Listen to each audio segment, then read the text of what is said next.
11:21 a.m., May 11th, 2025.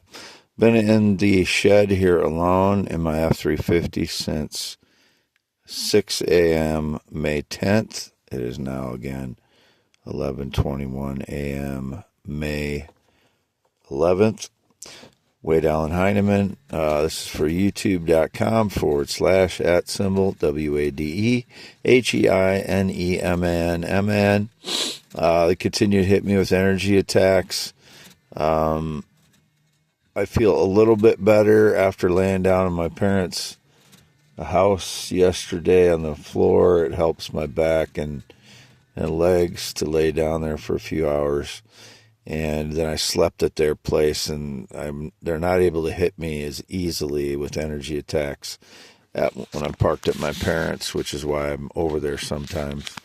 They hit me again when I'm here, when I was back here, so my legs are swollen up again somewhat.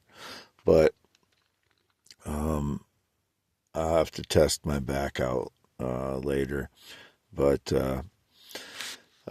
it was indicated my parents have some control over my life or told me no about something. They have absolutely nothing to do with my life other than I visit with them sometimes. And I park at one of their acreages, which is half mile north of Fairbank on V68. It's my parents, Jerry and Lois acreage. They're 84 and 83. And I pay them $75 a month electricity, which I am current on. I had forgotten to get cash at the bank the last couple times I was there, but I got them paid up now. I'm not behind on any debts other than there's two that I haven't paid. One, again, I've said this before, I owe a small amount to my only known child's mother for back child support.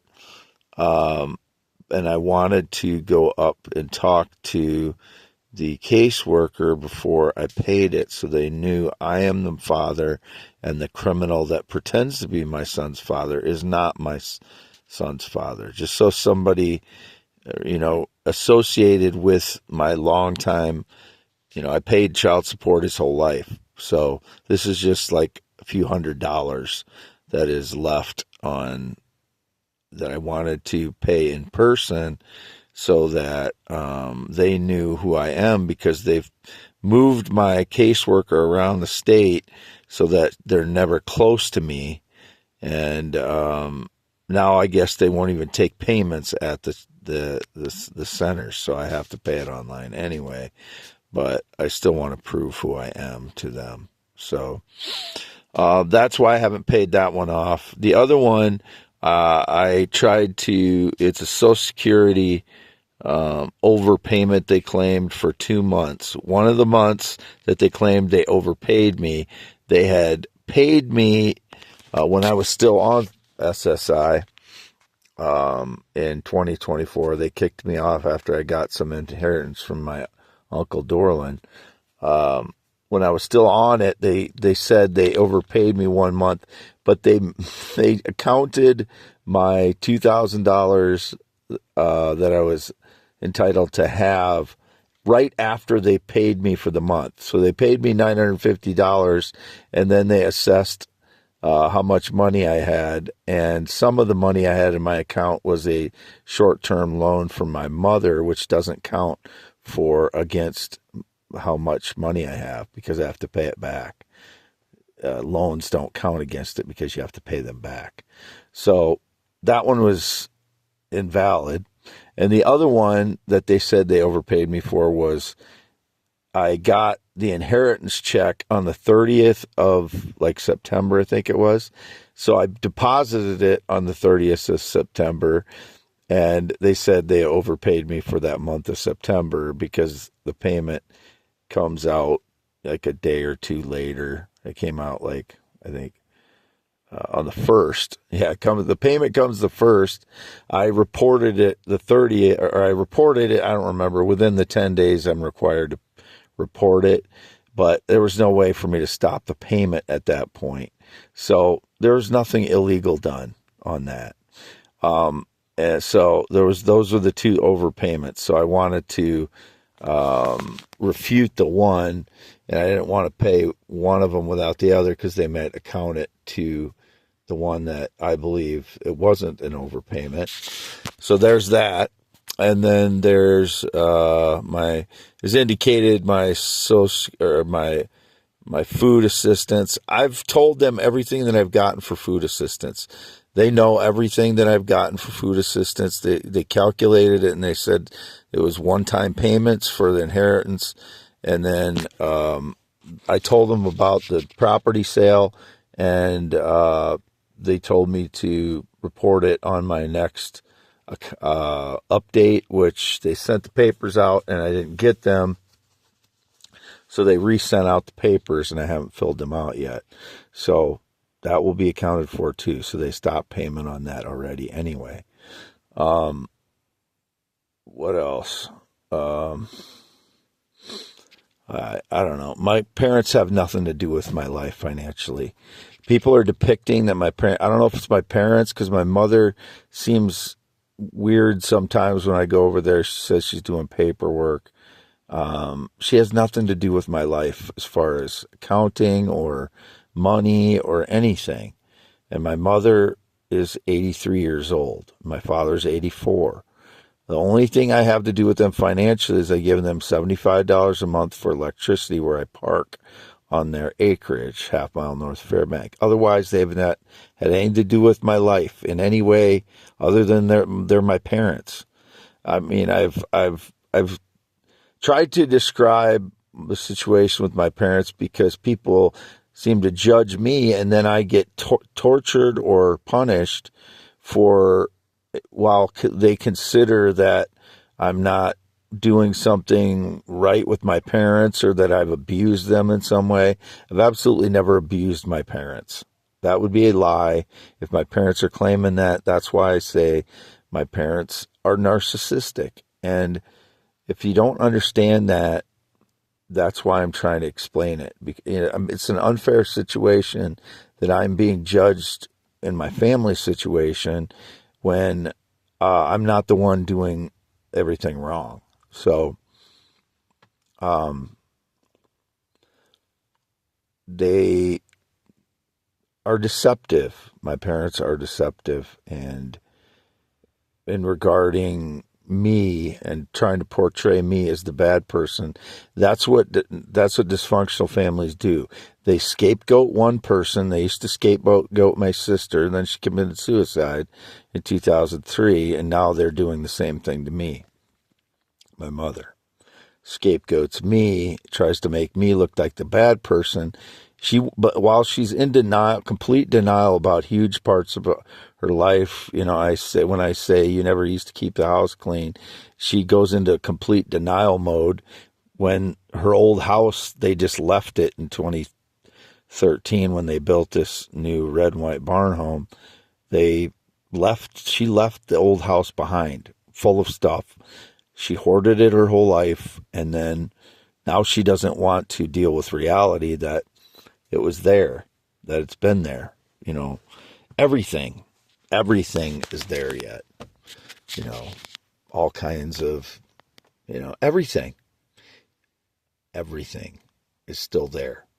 So she's in denial about that. She won't admit to the fact that the house was a disaster when we grew up, and now she keeps her house clean so that everybody thinks that she's the saint. And it's fine, and I like it that she keeps her house clean. I'm glad for her, but she's in complete denial of the fact that she didn't do that when we grew up, and she controlled the house and wouldn't let us touch things.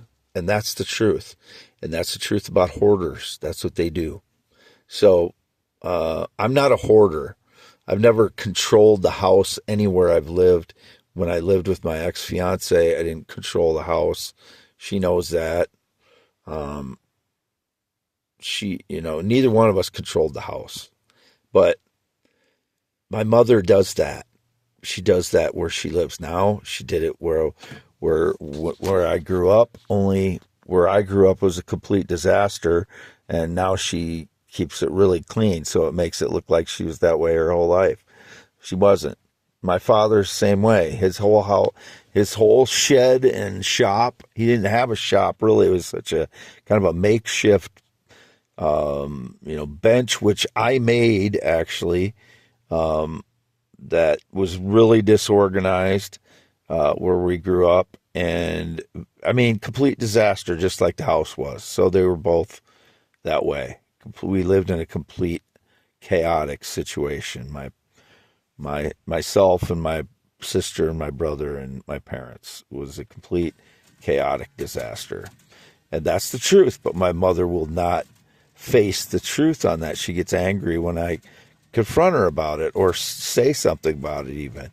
She gets extremely angry because she's trying to hide the fact that that's the way it was. She wants to be, seen as a saint when that's not the case. We weren't taught how to organize anything. We weren't taught how to keep the house clean because she tried to control it. She wouldn't even let us touch it. The same thing with finances. I wasn't taught anything about finances.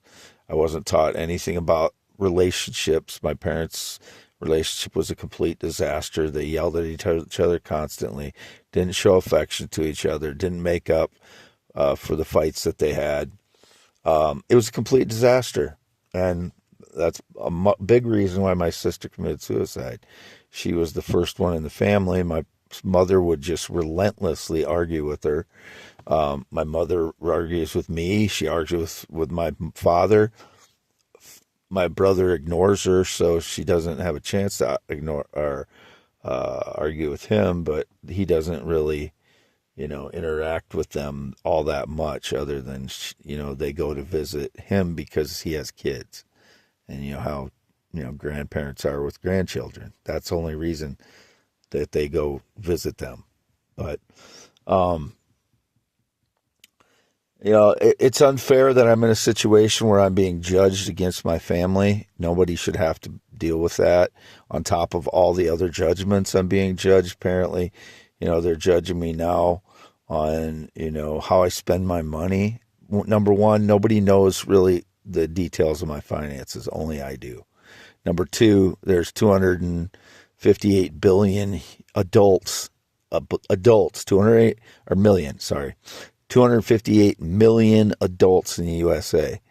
I'm being targeted to be judged on how I spend my money when nobody knows all the details. All they do is throw some, things out there that they probably lied about in the first place. It probably isn't true.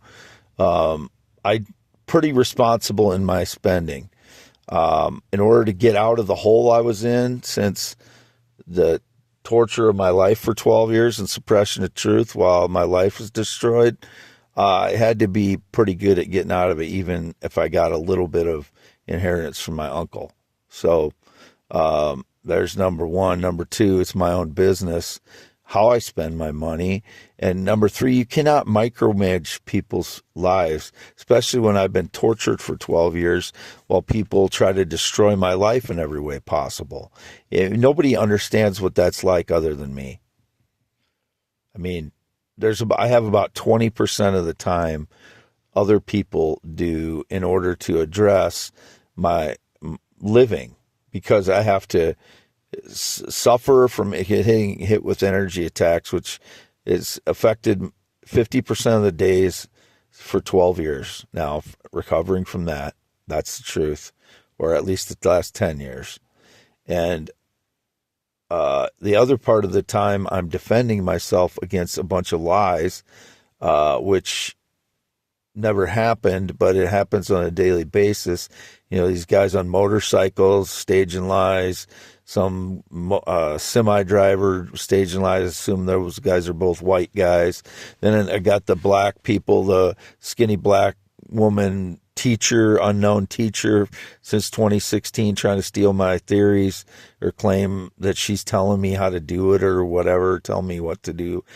She's had nothing to do with my life. Skinny black guy stalking me around in his 20s the last few years, trying to claim some connection to my life, whether he's gay or not. That was indicated. Asian guy. I never had any connection to any Asian guy. No connection to any Hispanic or Latino person since 2005, 2006. That was indicated. Same thing with black people. I've had no connection to any black person since 2006. I have to defend myself against all these unknown people that are making claims about my life that I still don't know who any of them are. Yet they're trying to make it seem like I do know who they are. I have no idea who they are. They're just staging lies and making shit up. All of them. And white, black, Hispanic, Latino, whoever else. I have absolutely no connection to anyone other than my parents, who are 84 and 83 years old, since 2017. And that was my brother, who I cut off contact with Thanksgiving 2017 because I suspected he was involved in stealing my ideas or knew who was. I still don't know. Nobody will tell me anything since 2015, 2016, when I started writing about my my theory of the universe. I don't say space interaction theory anymore because it was indicated some fraud claimed it was theirs or they patented the name or something. So I just say my theory of the universe in 2015, 2016. But it's all my ideas, my theories, my physics theories, my earth science theories, my inventions, my poems, my blogs, my guitar playing, my singing, all of mine. There is no one else involved in any of it. And I have not received a penny or a dime for any of my voice, singing, whether singing, talking. It's indicated I was representing someone else or working for someone else, not since April 2018 at all, for anyone in any way, shape, or form. Am I working for or representing anyone else? Nor have I gotten money for a book, which I wrote on my theory of the universe in 2015, 2017. I wrote the book. I have not received a dime or a penny for that from that. I have not received a dime or a penny for any of my poems, blogs, inventions, or theories in any way whatsoever. I have not sold them to anyone. I have not given anyone permission to use them or signed a contract for any of that stuff. And it was indicated all those different things at one point or another. It's just people stealing from me. Same people that steal the valuable stones that I go out to the field in my parents' field and find. There's nowhere in Iowa to sell them. They sabotage my vehicle time after time, so I can't go out of Iowa to sell them. I don't trust my vehicle to go that far until it's in a better condition. And they just continue to sabotage my vehicles and steal from me. These people on motorcycles, they're cowardly. What they fancy themselves as pirates. They're just worthless, criminal, no honor, no integrity maggots. That's all they are. All of them that claim any connection to me whatsoever. They're just stealing from me. They're thieves. Worthless thieves. That's it. I haven't had any connection to anybody that rode a motorcycle since 2005. It is May 11th, 2025 now. 20 years. I haven't had any connection to anybody that rode a motorcycle. They're all criminals. That any of them that claimed any connection to me or any of my ideas, they have any similar ideas. They're using surveillance, internet, AI to steal from me somehow. I don't know how they're doing it. I don't know who any of them are. I just know they're doing it. So since 2015, 2016, these group of whatever color people, white, black, Hispanic, Latino, Asian, I don't know. I mean, indications about the ones I listed. There's other ones that are indications about that, especially ones that were gay. I have no idea who those people are, and I would never be gay. I'm not attracted to males. I'm not attracted to transgender. I'm not attracted to children, and that's never going to change. I've only ever been with adult, natural female, sexually or romantically. I've had no sexual or physical contact in 7+ years. Again, it is May 11th, 2025. No friendships since 2016. Those are all stage lies. Not a single date have I had since 2015, like March of 2015. Every single one of those would be stage lies. And I would never date a male. I would never consider having sexual contact with a male whatever the stage lies. I'm always by myself since 2017, whatever the stage lies there. And I've not had a visitor here since 2016, not a visitor of any kind since 2016. I don't collaborate with anyone. It's just myself. Wade Allen Heineman, never been in the military, never been married. 6'1", 240 pounds, 10.7-inch hands. Again, not had any connection to anybody that rode a motorcycle since 2015 or 2005. Not been on a plane or jet since 2011. Not been outside the state of Iowa in 2025 at all. These audios are taking hours and hours and hours to load. So anybody that's presenting my voice, this voice that I'm speaking in, that is not on youtube.com/@WADEALANHEINEMNMN is a fraud. You know, some of my videos, I hear clicking on them after I've uploaded them. There's no clicking going on at all while I'm recording. So whatever those little clicks are, like click, click, like really crisp little clicks, those are being added digitally by deceivers while I'm uploading the audios. That's the only way that can happen. So it's the same people that would be stealing my voice recordings while I'm doing it because of surveillance on my phone or wherever they have it. This is my voice, Wade Allen Heineman, youtube.com/@WADEALANHEINEMNMN and x.com/WADES2ND. I've not used Facebook in 4 years. I've never used TikTok. I don't use Instagram. I never used WhatsApp. I only chat with my one Filipina 27-year-old girlfriend, and in 2025, that's the only person I've chatted with. She's in the Philippines, in Mindanao Island in the Philippines. That's the only person I've chatted with. She's a natural female. She's not transgender. She's not male. She is a natural female like all the other girlfriends I've ever had, or anyone I've been involved with romantically or sexually has been an adult natural female. And I'm an adult natural male, 53 years old, born 11/4/71, graduated Wapsie Valley High School in 1990, circumcised 1971. No changes since then, don't want any, never wanted to be female. I'm not female, I'm still male, heterosexual with 2 male testicles I was born with, 8 to 9 inches when I'm erect, 3 to 6 inches when I'm not erect. Signing off May 11th, 2025. This is only, again, for the YouTube that I mentioned earlier. youtube.com/@WADEALANHEINEMNMN. Been half mile north of Fairbank in the shed, May 10th at 6 a.m. to now, May 11th at, 11:44 a.m. I have not even opened the shed doors. I never have any visitors, not had a visitor since 2016. Signing off.